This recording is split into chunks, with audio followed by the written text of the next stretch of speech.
मेरा ये मानना है कि जो शेयर है वो अपने वापस 40 को टच करेगा, और यदि आप भी शेयर पे नहीं है तो आपको थोड़ा सा वेट करना चाहिए और 40 को इंतज़ार करना चाहिए कि शेयर अगर 40 पर आ जाता है तो आपको थोड़ा सा वेट करके वहाँ पर आपको एंट्री करनी चाहिए। ओवरऑल शेयर काफ़ी अच्छा है और कंपनी का जो प्रोफाइल है वो बहुत अच्छा है। ट्रैवल से जुड़ी कंपनी है। कंपनी ना सिर्फ इंडिया की अब्रॉड में भी ट्रैवल सर्विस प्रोवाइड करती है, एयर टिकट बुकिंग का, ट्रैवल का, होटल बुकिंग के लिए, साथ ही वीज़ा के प्रोसेसिंग को में भी हेल्प करती है, और इसका जो बिजनेस प्रोफाइल है काफ़ी वाइड है। तो इसमें इन्वेस्टमेंट करके आप बहुत अच्छा रिटर्न ले सकते हैं। इजी ट्रिप प्लानर्स लिमिटेड का शेयर आज 12% की बढ़त के साथ बंद हुआ है। शेयर ने काफ़ी समय से कंसोलिडेशन देखा जा रहा था, लेकिन आज हमने देखा है कि शेयर में एक अच्छी खासी बढ़त देखी गई थी और शेयर अपने लो से बढ़त करता हुआ 44 रुपीज़ के पास जाकर बंद हुआ है।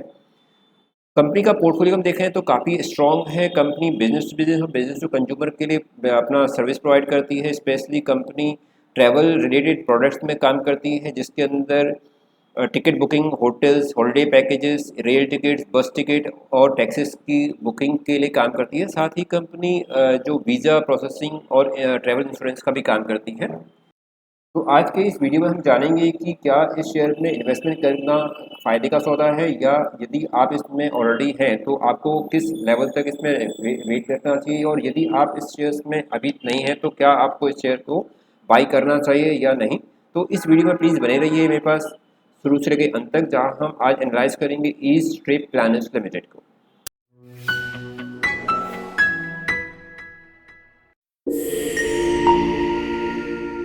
कंपनी की मार्केट कैप्चरिंग 7780.64। कंपनी का शेयर 37 रुपीज़ के लो से बढ़ता हुआ 73.50 तो अपने हाई पर गया है, और अभी जो शेयर का प्राइस है वो 44.76 के पास में है। वॉल्यूम बहुत ज़बरदस्त है शेयर के अंदर, और अगर हम इसके को देखें तो हम देखेंगे कि इसका पी रेशो है 47.28 का। अर्निंग पर शेयर है 0.84। शेयर की फेस वैल्यू है 1 रुपये की।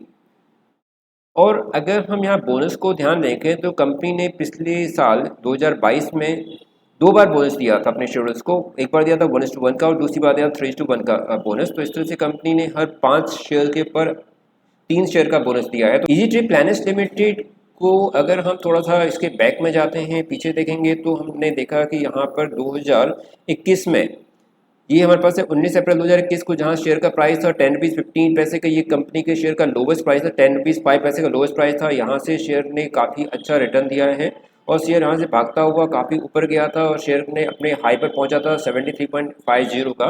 मैं अगर ट्रेंड लाइन ड्रॉ करता हूँ तो हम देखेंगे कि अपने लो से शेयर भागा हुआ था अपने हाई पर, और ये अपने हाई पर गया था और इसने बनाया था 73.50। ये था 23 नवंबर 2022 को।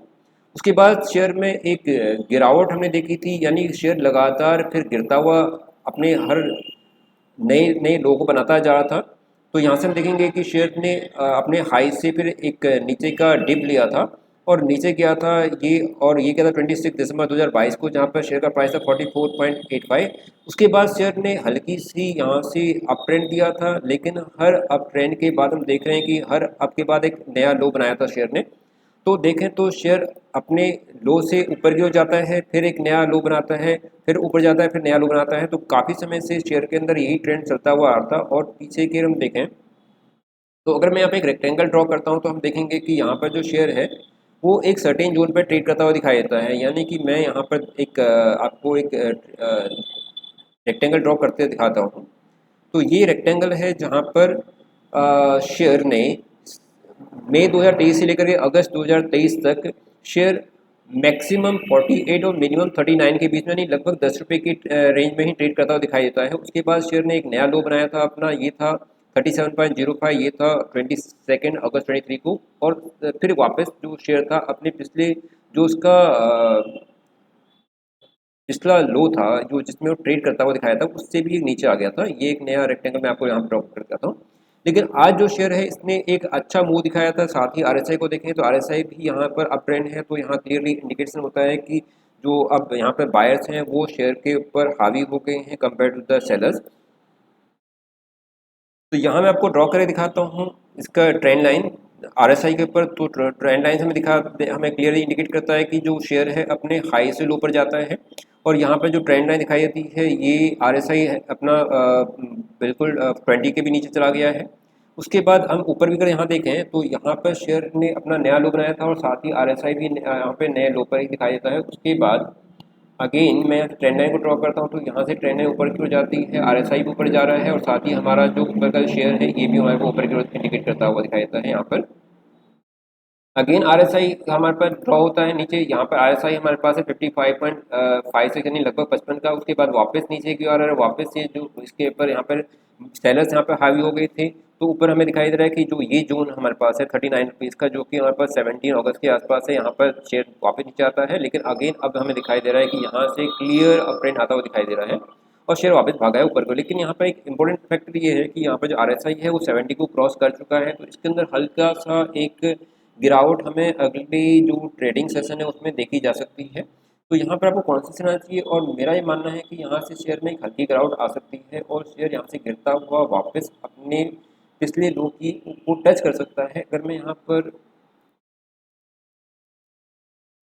एक हॉरिजॉन्टल लाइन को ड्रॉ करता हूँ तो मेरा ये मानना है कि जो शेयर है वो अपने वापस 40 को टच करेगा। और यदि आप भी शेयर पे नहीं है तो आपको थोड़ा सा वेट करना चाहिए और 40 को इंतज़ार करना चाहिए कि शेयर अगर 40 पर आ जाता है तो आपको थोड़ा सा वेट करके वहाँ पर आपको एंट्री करनी चाहिए। ओवरऑल शेयर काफ़ी अच्छा है और कंपनी का जो प्रोफाइल है वो बहुत अच्छा है। ट्रैवल से जुड़ी कंपनी है, कंपनी ना सिर्फ इंडिया की अब्रॉड में भी ट्रैवल सर्विस प्रोवाइड करती है, एयर टिकट बुकिंग का, ट्रैवल का, होटल बुकिंग के लिए, साथ ही वीज़ा के प्रोसेसिंग को में भी हेल्प करती है और इसका जो बिज़नेस प्रोफाइल है काफ़ी वाइड है। तो इसमें इन्वेस्टमेंट करके आप बहुत अच्छा रिटर्न ले सकते हैं। यहाँ पर अगर मैं कंपनी के शेयर होल्डिंग पैटर्न्स को देखता हूँ, क्योंकि शेयर होल्डिंग पैटर्न ये बहुत इंपॉर्टेंट रहता है, क्योंकि इसके अंदर ये दिखाया जाता है कि प्रमोटर्स की इससे हिस्सेदारी कितनी है। तो हमें क्लियरली दिखाया जाता है कि जो प्रमोटर्स हैं उसमें कंपनी के अंदर प्रमोटर्स की जो हिस्सेदारी है वो काफ़ी अच्छी है। जून 23 की क्लोजिंग के अंदर हम देखें तो प्रमोटर्स हैं उसमें 71.30 यानी लगभग 2/3 जो शेयर्स हैं से ज़्यादा शेयर्स कंपनी के प्रमोटर्स के पास हैं। साथ ही कंपनी के जो FIIs हैं, कंपनी के अंदर FIIs का भी अच्छी खासी हिस्सेदारी है और FIIs में 2.54 है। DIIs को अगर देखते हैं तो DIIs का कंपनी के अंदर हिस्सेदारी है 2.50 की, और जो अदर्स पब्लिक का है उसमें 23.60 लगभग 24% की हिस्सेदारी उसमें जनरल पब्लिक की है। तो इस तरह से इस शेयर होल्डिंग पैटर्न में भी कंपनी के जो प्रमोटर्स हैं उनका एक अच्छा होल्ड है। कंपनी के कैश फ्लो को अगर हम देखें तो यहाँ पर हमें थोड़ा सा एक निराशाजनक जो चीज़ दिखाई देती है वो हमारे पास कंपनी की ऑपरेटिंग एक्टिविटीज़ के अंदर, जो कंपनी का ऑपरेटिंग एक्टिविटी है उसमें मार्च 23 को कंपनी की जो ऑपरेटिंग एक्टिविटीज़ है जो इनकम है वो नेगेटिव में है 93 करोड़ रुपीज़ की, जबकि इन्वेस्टिंग एक्टिविटीज से कंपनी की इनकम है 61 और फाइनेंशियल एक्टिविटीज से कंपनी की इनकम है -2। तो ओवरऑल जो अगर हम मार्च 22 को कंपेयर करें मार्च 23 के साथ में, तो लास्ट मार्च 22 का जो ऑपरेटिंग एक्टिविटीज से इनकम थी वो 9 करोड़ की थी, जबकि अभी जो 23 के अंदर है वो नेगेटिव कैश फ्लो दिखाता है। तो ओवरऑल जो कैश फ्लो है वो नेगेटिव है, ये एक थोड़ा सा एक नेगेटिव पॉइंट जाता है कंपनी के बिजनेस के लिए। ओवरऑल ईज माई ट्रिप कंपनी का जो बिजनेस मॉड्यूल है वो काफ़ी स्ट्रॉन्ग है और कंपनी का जो प्रॉफिट मार्जिन है वो भी काफ़ी अच्छा है। तो पिछले साल से हम कंपेरिजन करें तो इस कंपनी में इन्वेस्टमेंट करके आपको लॉन्ग समय तक अगर यदि आप बने रहते हैं तो इसमें आपको एक अच्छा रिटर्न मिलने की पूरी पॉसिबिलिटीज है। और कंपनी का शेयर वापस अपने प्रीवियस हाई जो 73.50 उसने बनाया था लास्ट ईयर नवंबर 22 में, तो वहाँ पर वापस जाने की पूरी पॉसिबिलिटीज है। तो इसमें इन्वेस्टमेंट करके आप एक अच्छा रिटर्न ले सकते हैं, लेकिन कंडीशन ये है कि आपको इसमें थोड़ा सा लंबे समय तक बना रहना पड़ेगा। दोस्तों, किसी भी कंपनी के शेयर में इन्वेस्टमेंट करने से पहले उसकी सभी तरह के रिस्क एंड रिवॉर्ड को आपको जरूर जान लेना चाहिए, तभी किसी कंपनी के शेयर में इन्वेस्टमेंट करना चाहिए। क्योंकि मार्केट में जो शेयर्स हैं वो बहुत सारे फैक्टर पर डिपेंड करते हैं। साथ ही आप अपनी ज़रूरत के हिसाब से भी किसी शेयर में इन्वेस्टमेंट कीजिए। यदि आप मेरे चैनल नए हैं तो प्लीज़ मेरे चैनल को लाइक एंड सब्सक्राइब कीजिए। मेरा ये मानना है कि आने वाले समय में जो शेयर है वो आसानी से अपने करंट प्राइस से बढ़ता हुआ 60 रुपये के आसपास जा सकता है। तो प्लीज़, यदि आपको ये जानकारी अच्छी लगी तो प्लीज़ मेरे चैनल को लाइक एंड सब्सक्राइब जरूर कीजिए। Thank you for watching.